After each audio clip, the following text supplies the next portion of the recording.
On this episode, we'll talk about strictures. We'll also talk about stretching your sleeve during pregnancy, and we'll talk about protein shakes before and after surgery.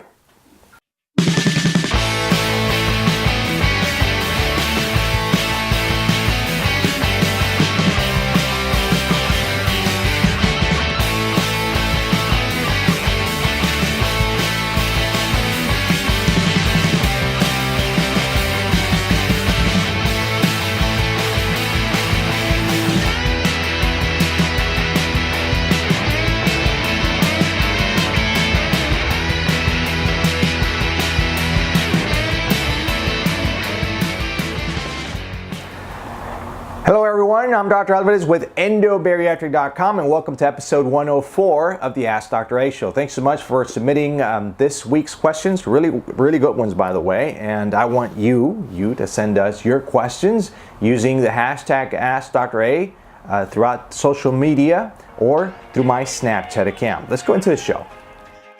Can you talk about strictures? Oh, that's a good subject. All right, let's talk about strictures. What are strictures? How can we prevent strictures? How to treat strictures? What is a stricture?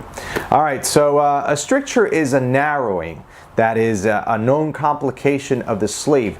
By the way, minority of the patients develop a stricture. Minority, all right? So please, number one, do not freak out. Don't think you have a stricture already or anything like that.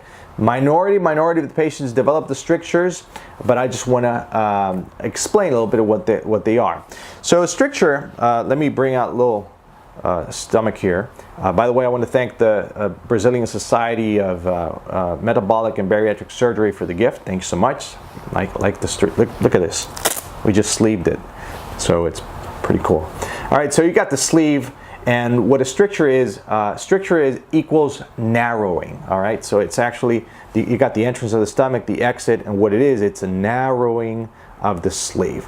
So as I was telling you, it's not commonly seen. During surgery, we do certain techniques to actually prevent strictures down the road, like number one, using a bougie. If you don't use a bougie, you may have a high incidence of strictures. If you use a very small bougie, being a surgeon, a very small tube, calibration tube, you may be prone to have strictures or more strictures down the road.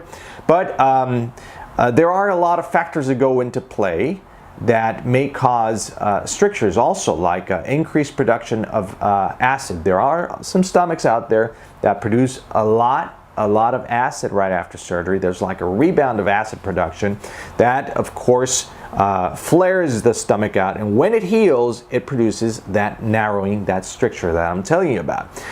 There are a lot of other factors that come into play, like smoking, like certain foods, like caffeine. You've got carbonated beverages, very spicy food, etc. So there are a lot of factors that may cause a stricture. Now, what happens if you do get a stricture? Number one, you got to make a diagnosis of the stricture, and that is done either by an endoscopy or with a barium swallow.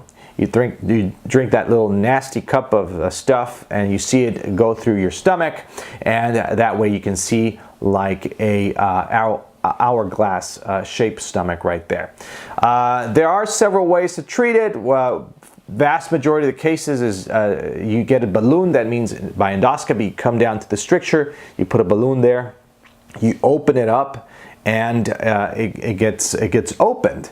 There are some cases that you need to convert that into another procedure like a gastric bypass, but as I was telling you, do not freak out. That is minority of the patients. There's all the other options as well, like a mini gastric bypass or a loop bypass that can be a good option for these patients. But vast majority of the patients get it ballooned and they do really good. Will my sleeve stretch during my pregnancy? All right, so can you stretch your sleeve during pregnancy? Quick answer, the answer is no.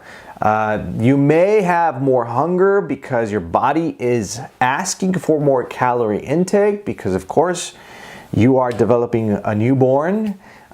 There's a living being inside of you, and your body physiologically will ask for more calories. It doesn't mean that your sleeve has stretched out. It means that your body is asking for more calories. There's actually no way to stretch your sleeve just precisely during pregnancy. So put your mind at ease. Make wise decisions during your pregnancy. Can I take protein shakes for the day before surgery? Okay, so can you drink protein shakes up to that day before surgery? The answer is yes. The answer is yes. Now let's talk about when can you resume protein. In our practice, we use clear liquids for 7 days, and there are some options like protein powder that you can mix with some juice, broth, etc. But very thick stuff like protein shakes, I do not let my patients touch until week 2. This, of course, will depend on the surgical practice from doctor to doctor. So touch base with your bariatric surgeon. They will let you know. But right before surgery, yes, you can have protein shakes. All right, there you have it. That's it for episode 104 of the Ask Dr. A show. Question of the week is this one's a really good one. You'll be actually scrolling down through the comments. What is your favorite protein shake? Brand down below. I'm Dr. Alvarez with Endobariatric, where we are changing lives one sleeve at a time. We'll see you next week.